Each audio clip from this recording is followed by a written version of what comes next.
Ma'am, এই যে খবরটা যে একাদশ শ্রেণী থেকে পড়ানো হবে আমাদের তিন প্রধান অর্থাৎ ইস্ট বেঙ্গল, মোহনবাগান এবং মোহামেডান, ভারতীয় ফুটবল এই তিন প্রধানের অবদান তো অনস্বীকার্য। তো এই বিষয়ে যদি আপনি একটু আলোকপাত করেন যে কি কি ভাবনা চিন্তা আপনাদের রয়েছে সংসদের, বা কিভাবে জিনিসটা আপনারা ইমপ্লিমেন্ট করতে চান যাতে এই ফুটবলের আমাদের যে এত রিচ একটা ইতিহাস, সেই ইতিহাসটা আগামী প্রজন্মের মানুষজন, আগামী প্রদর্শন ছেলেমেয়েরা যারা পড়াশোনা করে তাদের মধ্যে যদি একটু আপনি আলোকপাত করেন। আসলে আমাদের একটা তো খুব রিচ হেরিটেজ আছে অফ ফুটবল। ফুটবলের বাঙালির আরেক নাম football. Paschimbanga has a very rich cultural heritage of this match. আমাদের যে একটি বিশেষ যে সাবজেক্ট, মানে প্রথম থেকে দ্য অ্যাডভেন্ট অফ এইচএস থেকে যে একটি সাবজেক্ট আছে ফিজিক্যাল এডুকেশন, এই সাবজেক্টটা যদি নতুন যে সিলেবাস কমিটি তৈরি হয়েছে বা আমরা এই মুহূর্তে যারা দায়িত্বে আছি under the esteemed guidance of school education department, আমরা মনে করি যে এই বিষয়টা পড়তে গেলে, এই ফিজিক্যাল এডুকেশন বিষয়টা পড়তে গেলে এই হেরিটেজটাকে চিনতে হবে, এর ইতিহাসটা জানতে হবে।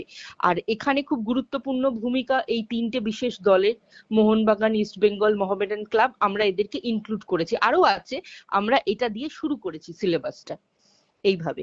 এখানে ডেফিনেটলি আমরা ওই বিশেষ 11 জন, তার শুরুটা কিভাবে হয়েছে, সে কি চিন্তা ভাবনা নিয়ে এই ম্যাচ, এই ফুটবল ক্রীড়াটা রাদার এই জায়গাটাতে পৌঁছেছে জিনিসটা, আমরা এর হিস্ট্রিটাকে এখানে রাখতে চেয়েছি, সো দ্যাট এই মুহূর্তে যারা পড়াশোনা করবে তাদের মধ্যে এই জিনিসটা যেন খুব ওয়েল ইনকালকেটেড হয় যে এই পদ্ধতিটা এসেছিল কিভাবে, বা এই দলগুলো তৈরি হয়েছিল কি চিন্তা ভাবনা নিরিখে, আর এই স্পিরিটটা যেন মেনটেন্ড হয়। ম্যাম, এক্ষেত্রে একটা প্রশ্ন, মানে আপনার নিশ্চয়ই তাহলে যারা ফুটবল ইতিহাসবিদ বা ফুটবল নিয়ে যারা স্ট্যাটিস্টিশিয়ানস, তাদের সাথেও নিঃসন্দেহে যোগাযোগ করবেন আশা করতে হবে, এবং তিন ক্লাবের যারা আছেন মানে দায়িত্বে, সভাপতি বা সেক্রেটারি সেরম গোছের, যে এক্স্যাক্টলি তিনটে ক্লাবই তো 100 বছর অধিক পুরনো, এবং যেটা আপনি উল্লেখ করলেন এই মুহূর্তে যে আমাদের যে সেই অমর 11, প্রথম যারা আমরা ইস্ট ইয়র্কশায়ারকে হারিয়ে আমরা শিল্ড জয় করেছিলাম, শিবদাস, বিজয় দাস, তাদের ভূতি শুকুল, তাদের নেতৃত্বের স্যার রেফারেন্ট, তো সেই ইতিহাসগুলো সবটাই বোধহয় আপনারা তুলে আনতে চাইছেন। এবং if I am not wrong ma'am, আপনারা বোধহয় প্রথম ওয়েস্ট বেঙ্গল যারা এই সেমিস্টার ভিত্তিতে এই প্রথম এই পদক্ষেপটা নিতে চলেছেন। ইয়েস, হ্যাঁ, একদমই তাই। আমরা সবটাই তুলে ধরাটা মানে মানে একটা অংশ আমরা তুলে ধরেছি আমাদের এন্টার সিলেবাসের মধ্যে, এটা পার্ট অফ ইট, যেখানে আমরা এই হিস্ট্রিটা বজায় রাখতে চাইছি, এর ইতিহাসটাকে ইনক্লুড করতে চাইছি, যেটা আগে কখনো ইনক্লুড করার কথা ভাবা হয়নি। আমরা চিন্তা করেছি যে এই ইতিহাসটা থাক, অন্যান্য ইতিহাসের সাথে অন্যান্য রকমের যা গেম স্পিরিট বা যা যা শেখানো হয় ফিজিক্যাল এডুকেশনে, তার মধ্যে এই ইতিহাসটাও বজায় থাক।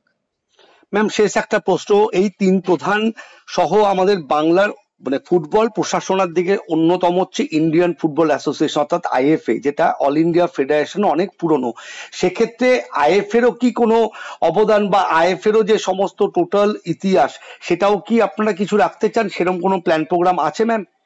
রাখতে চাই কি, সিলেবাস তো তৈরি হয়ে গেছে, সিলেবাস তৈরি হয়ে মার্কেটে মানে বই ছেড়েও দিয়েছে, পড়াশোনাও হচ্ছে।